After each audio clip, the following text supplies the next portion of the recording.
Oke, assalamualaikum warahmatullahi wabarakatuh, teman-teman semua. Jumpa lagi bersama saya di channelnya Komatsu Indonesia. Oke, teman-teman, hari ini saya akan berbagi sedikit informasi ya tentang indikator ya, tentang indikator ini. Jadi, kenapa saya bagikan tentang indikator ini ya, teman-teman ya? Ternyata di lingkungan saya itu masih ada orang yang operator itu ya, jabatannya operator, tapi tidak mengerti apa ini arti indikator ya. Nah, jadi ceritanya begitu teman-teman. Jadi indikator ini adalah, fungsi dari indikatornya adalah pemberi informasi tentang keadaan alat ya, dan harus dia misalnya memberi informasi harus segera ditanggapi ya. Misalnya ada kode misalnya seperti ini ya, ini kan oh solarnya mau habis berarti harus diisi ya teman-teman ya. Nah misalnya seperti ini dia indikator ini, misalnya dia naik seperti ini, nah ini panasnya naik ini teman-teman. Nah jadi dia perlu istirahat. Ini oli transmisi, ini oli hidrolik ya teman-teman ya. Jadi kenapa saya kok bisa tahu? Jadi teman saya itu nggak tahu tentang fungsi indikator ini ya, jadi dia nggak tahu tentang arti ini. Jadi tadi malam tuh di sini ada pemberitahuan ya, misalnya ini di sini. Kalau ada kode error di sini ya, ada kode error di sini yang berakibat fatal teman-teman. Dia di sini ada tulisannya, misalnya overhead, panasnya kan naik, dia di sini naik ya. Ini di sini naik. Dia di sini ada sirine alarm ya teman-teman ya. Di sini alarm. Ada alarmnya begini dia. Nah, misalnya begini, kita masukkan ini. Nah, dia ada alarmnya seperti ini. Berarti kan ini saya masukkan transmisi maju, ini parkir, dia nggak mau, dia alarm pemberitahuan ya teman-teman ya. Sama seperti kalau dia lagi overhead, panas naik, di sini ada tulisannya overhead. Nah kenapa saya tahunya teman-teman yang sebelah itu nggak tahu dia tentang nggak tahu tentang fungsi artinya di sini. Jadi semalam itu di sini ada tulisannya cooling low. Nah cooling low itu berarti air radiatornya itu habis. Di sini dia cooling low, di sini dia nyala yang ini teman-teman, nyala ini, dan dia alarm ya, dia di sini alarm.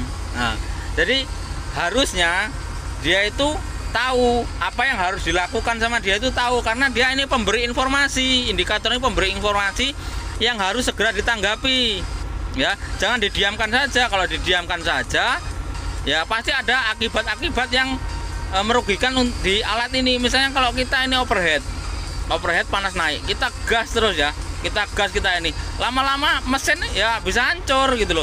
Kalau misalnya kayak gini semalam, radiator habis ya, air radiator ini habis, kita pakai terus, apa yang terjadi? Kering. Nah jadi apa yang harus kita lakukan teman-teman? Nah ini kan airnya habis, nah dia tambah di sini ya, tambah di sini aja kalau dia masih berfungsi di impulsnya ini ya. Jadi nggak perlu buka yang ada di sana. Setelah kita tambah di sini, alhamdulillah dia sembuh.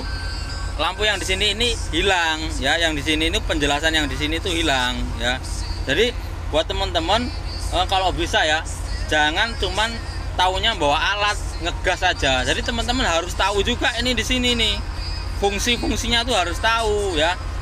Kalau ini di sini, ini misalnya dia overhead,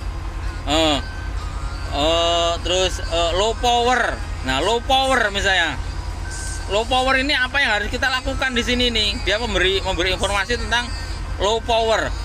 Low power berarti kita coba cek dulu filter udaranya, kita semprot, kita bersihkan, sirip-sirip radiator itu kita bersihkan ya teman-teman ya. Nah misalnya di sini nih dia memberi informasi tentang ini kok panas naik, apa yang terjadi? Kira kita cek itu apa olinya masih kah, olinya masih atau tidak, apa dia habis, apa dia bocor, apa dia filternya buntu, apa, kan kita bisa cek dari sini ya teman-teman ya. Jadi buat teman-teman ya, buat teman-teman yang operator lah yang masih belajar nih, kayak saya ini masih belajar, usahakan pemahaman dulu tentang indikator ini ya. Jangan langsung injek-injek gas saja ya. Kayak semalam itu tahunya dia kenapa dia nggak bisa baca tentang indikator ini. Nah kita kan setiap akhir shift kita kan setor HM ini ya, misalnya 8954.6. Nah ini kan dia waktu kerja terakhirnya dia bawa ini ya, kerja akhirnya dia bawa ini di foto buat laporan ya. Ternyata di sini ada tulisannya calling low. Jadi dia tuh muncul terus tulisannya di sini selama dia belum diatasi ya, selama dia belum diatasi. Nah, jadi kalau misalnya dia udah diatasi, ini udah ditambah, air radiatornya udah ditambah, dia akan hilang teman-teman, tulisannya akan hilang. Nah dia tidak akan hilang sebelum ditambah. Nah jadi dia nanya sama saya, ini kenapa ya kok bisa ada tulisannya calling low. Nah ternyata dia nggak tahu tentang membaca ini teman-teman, dia nggak tahu membaca tentang ini. Misalnya kayak ini kan, ini ada baterai ya, dayanya kurang atau apa, yang sebelah kanan kah, yang sebelah kiri kah ya. Itu kan akhirnya ada dua, kanan dan kiri kan. Ini kalau misalnya ini kita baca bukunya di sini. Nah jadi dia tuh nggak tahu tentang cara membaca indikator ini teman-teman ya. Jadi alat ini kan di sini, kita bisa baca ini di sini. Misalnya kita baca di sini, masa kita harus cek satu-satu kan?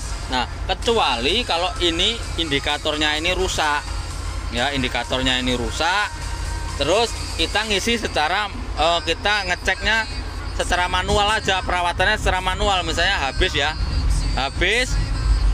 kita cek air radiator itu sebelum operasional, air aki sebelum dia nyala bisa kita tambah dulu, kita cek dulu ya. Itu pentingnya P2H ya, itu sudah ada juga itu videonya. Jadi buat teman-teman kalau bisa ya, yang belajar, yang kayak pemula ini, yang kayak saya ini, kalau bisa kenali dulu lampu indikator ini.